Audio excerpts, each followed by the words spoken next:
Welcome to SBA Today for the week of December 9th. As always, I'm Paul Long, your host, and I am joined by my lovely co-host, Tanya Mazurek.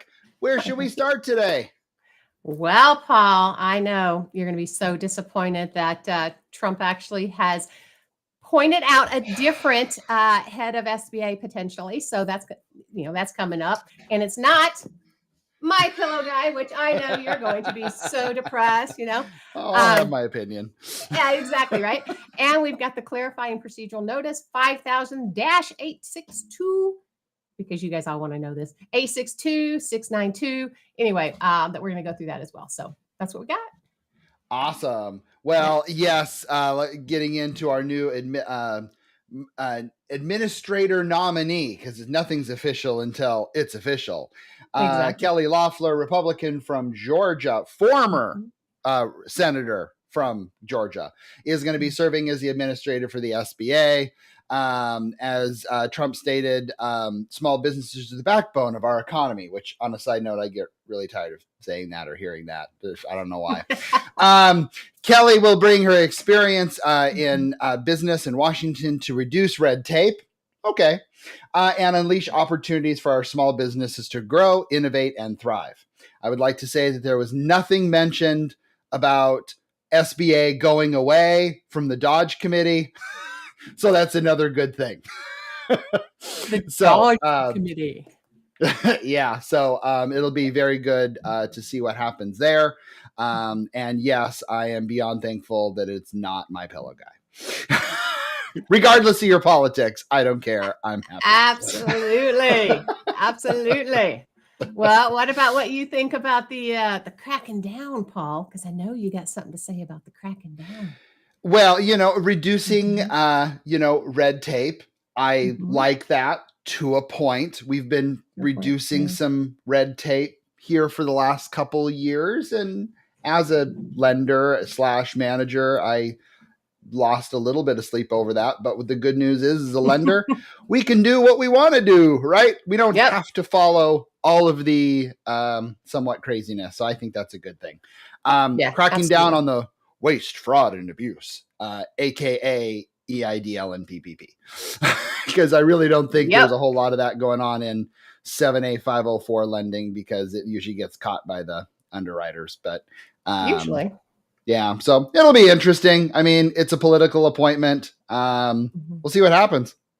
You know what's crazy? I did hear, and I'm not even mentioning who because I'm not positive it's true, but I did hear by somebody that there was an SBA loan out there. They had to have gone PLP because it did not take all the collateral that this person had to shore it up. And I was like, but you have to. So it was very interesting when I heard that. So there's probably is some interesting loans out there that have not really followed the rules. Something's telling me it's no longer an SBA loan.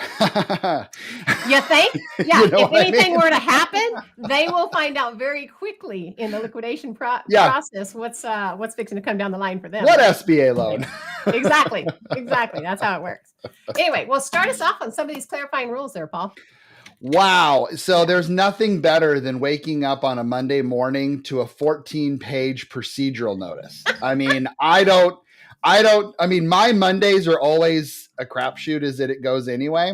But man, that was really fun to kind of dive into that. The biggest thing is they're clarifying. There's lots of clarification.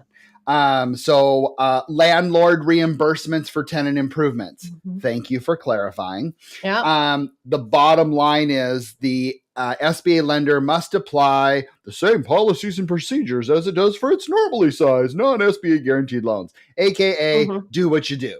Okay, well, at least now we have a rule. Commercially reasonable measures. Now that's an interesting little one in there. Commercially reasonable measures.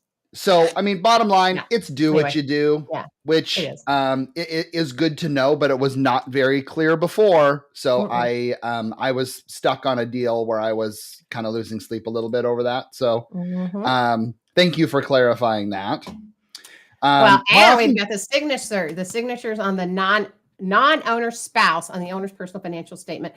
That's pretty cool because it's always been that no matter what, you have to get the spouse's signature on any SBA Correct. personal financial statement. So they have taken that away to kind of go along with what they've already said with the personal resources test that they took away on the last, what was it? The SOP 5010-7 that was effective August 1st of 2023. So no longer do you have to do that. Now, what I would say with that though is many of us still will, because dependent upon a few different things. And I know you got something to say about that, but I've got, okay, so think also now, obviously with anything where they've got collateral that is owned by both parties, still got to do it, people. Come on. The second thing though is, and here's a question for you, Paul. What about if we're using, let's say their outside income or something along those lines for the cash flow for them personally? If we're using outside income, still going to have to put them on there, especially if they're going to have to be a limited guarantor in some way, either based on the cash flow and or based on any of the assets. So thoughts? Exactly. And just to keep the fun going, what if you're a community property state? So in that case, they would need to sign. So thank you for clarifying, SBA. However, the best practice takeaway is do what you've been doing. Cover it's called CYA. Oh, 100%. It's going to come back regardless, right? I mean, I do love that they actually clarified that. Don't get me wrong, but yeah, I have a feeling I'll keep asking for the signature just in case. So that's my plan. Yeah. All right. You want to take the next one? Sure. IRS tax transcripts are favorite. So the bottom line is they wanted to clarify, okay, under $500,000 SBA small loans and express, etc. The bottom line is do what you do.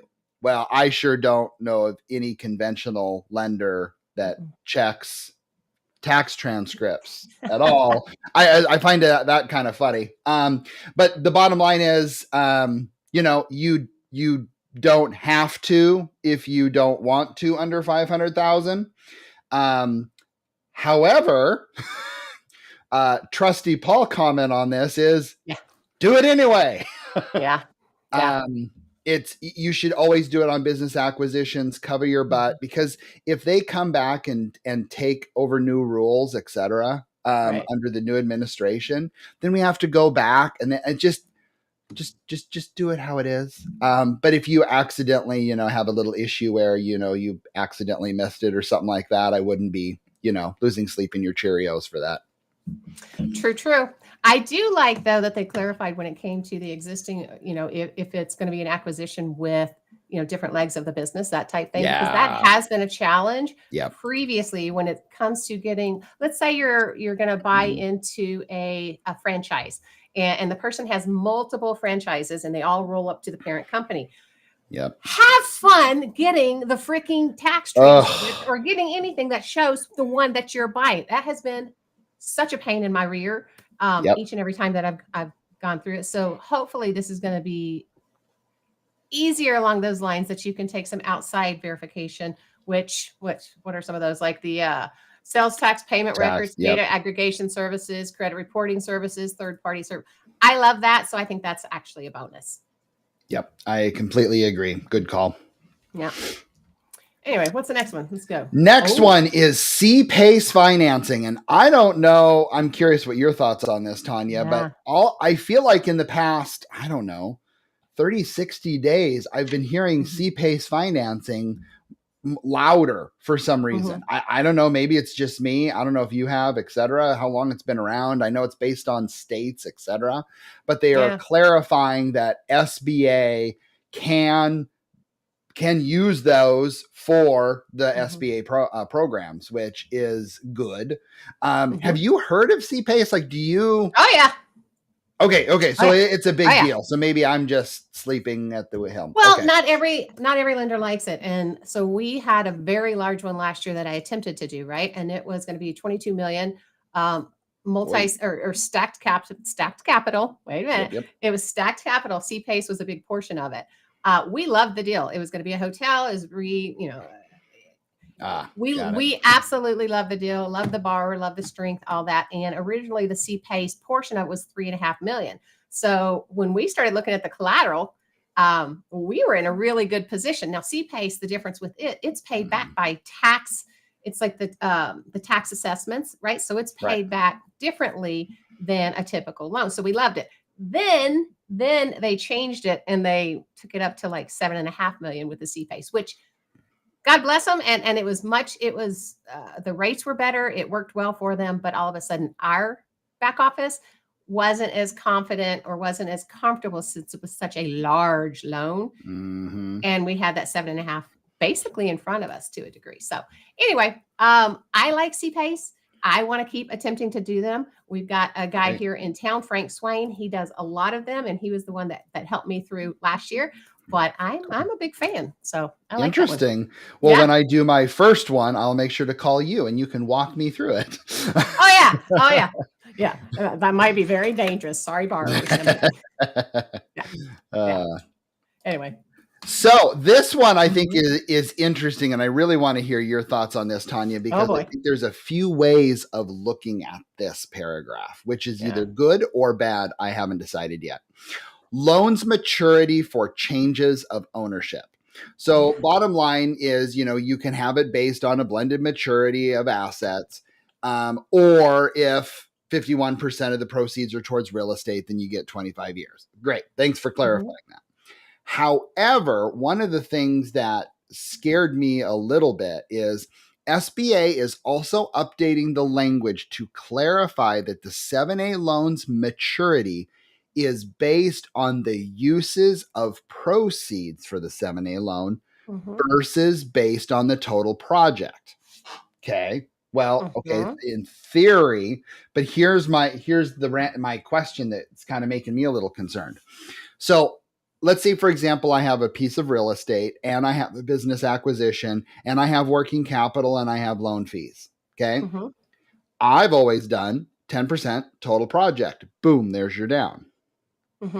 I'm reading this as real estate. If it's at $1 million, I need specifically $100,000 for that.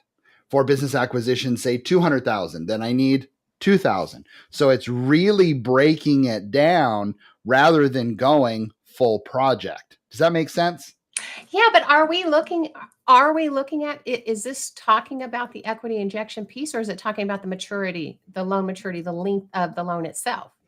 Because I was reading it that it's the length of the loan when it comes to the 25-year versus the blended. Because you know how prior we couldn't do the blended. Oftentimes it was either the 25-year, if it was 51% or more real estate, and or 10 years on the other sources. The way I'm reading this is that they're now saying that we can do, and they're clarifying that language, that we can do blended, basically, on if it's under 51% real estate. So that's how I'm reading it. Except stock purchases, which stock purchases, obviously, that's going to be typically 10-year, and it's going to be based on the assets and interest. But I don't know. See, it's interesting. Now, the good news is everything that we're covering, guys, Ginger sent out an email. No, but Ginger sent out an email that they are going to be doing an SBA call on this coming up in January, as well as we have a January 7A Connect call. So I think this will all be funneled out. But of course, I always like to be the front of the finish line. And the fun thing, Paul, I don't know, but you're right. This is exactly SBA. This is exactly the SOP in general. You're going to get a different interpretation. Each person that reads it interprets what they're saying differently. So this is a great discussion. So anybody else out there that's got something different that they're reading on this, we'd love to hear your comments. Put it in your comments, please. Believe me. I'm so used to being wrong. I have no problem with that. So put it out there. Anyway. Yeah. This next one was kind of brought up at Nagel about a month ago or so. And this one, can we just get a hallelujah on this? Hallelujah! You didn't mean vehicles. For real. Oh, no, I meant for real. That's fine. Liens on vehicles. Bottom line is, if the value is under $10,000, you don't have to take it as collateral. Thank goodness. Oh, my God. Thank you. Titles and vehicle titles are the bane of my existence at times. Yep. Anyway. I had a trucking deal come across my desk. 75 vehicles, 75. What do you think my answer was? No, see, it's something that people don't get. It's like so flipping hard to do those. So many things could go wrong the way it previously was. So I'm loving it. But I bet you could charge the extra 2% fee on that one and get away with it. That's my 2 cents. Well, yeah, then we should be able to charge the extra 2% fee on multi-affiliation. I'm kidding. You're not wrong on that either. I get it. I get it. Let's keep the ball rolling here. Yeah, collateral requirements on changes of ownership for 7A Small and Express, also known as do what you do. It was just a little bit of clarification there. Do-it-yourself construction. This one I think is a good one for you, Tanya, because it's true, because there was so many people that would come.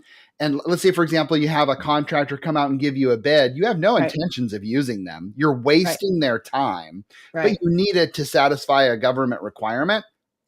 Probably not the most business friendly thing. So now it's, you can use what an unaffiliated contractor would charge as an evidence of 2 bids on the work that way, or a single estimate provided by a third-party construction management firm, which I like that, because you probably are going to do a construction review anywho. You definitely are, but it's talking, though, do-it-yourself construction. I mean, previously, that's been a challenge to get anything do-it-yourself, right? Yep. Through SBA, because they're going to find fault. They're going to find something wrong. I think you're still going to have a lot of banks out there that are going to be a little challenged with the do-it-yourself. Oh, I agree. 1,000%. I don't think anything in this procedure is going to change anyone's minds, but it's about clarifying, just to kind of keep things moving along here. Yeah. Partial changes of ownership, using the word individual was a little bit scary for some people, because I'm an individual, or Paul's Plumbing can be an individual. So they remove that. So they I think that's a good one. Yeah, that's an easy word change. No big deal. Multi-step partial changes of ownership. This one I was actually glad that they discussed about, because that happens. And they really clarified how that is supposed to be. I'm not going to get into the details. That one I think was like 3 pages all to itself. Feel free to pull it out if you have not read it on there already. And last but not least is under refinancing debt using merchant cash advances. SBA clarified that these loans do not have to meet the required 10% amount, because it is assumed that it was made on that it was not made on reasonable terms. So about time for that one. Come on, man. Right. I like that one. So I think that was a good addition. So again, nothing that changed your life, I think, on this, but it's always good to have some clarification on these things. So I do encourage you all to pull the notice and read it with your highlighter and make sure you understand it, or get further confused, and then attend the call in January by the SBA. I'm gonna attend it, because the 7A version's in January, the end of January, which that's way the heck out there. But you can also attend the 504 and get as much information. But anyway, all right, guys, if you're on YouTube, LinkedIn, any of your streaming podcasts, we're here. We'd love for you to come watch us and take a gander, I guess. Hit your like below if you like what you see and you want more of it. Go and look at our other family of podcasts, the SBA or Art of SBA Lending, as well as the BDO show. Lots of cool information over there as well. Don't forget, Paul and I are here for you guys. If you have anything that you need, any questions, any comments, or you got a loan that you want us to look at, Washington, Oregon, and Idaho, reach out to Mr. Paul over there at Giza Credit Union. If you've got anything in Colorado, Texas, Missouri, Florida, Arizona, Carolinas, either one, Tennessee, then go ahead and reach out to myself, Tanya Mazurek at Midwest Regional Bank, and we would love to help you out. Y'all have a great one. Thank you. See ya. All right. See ya.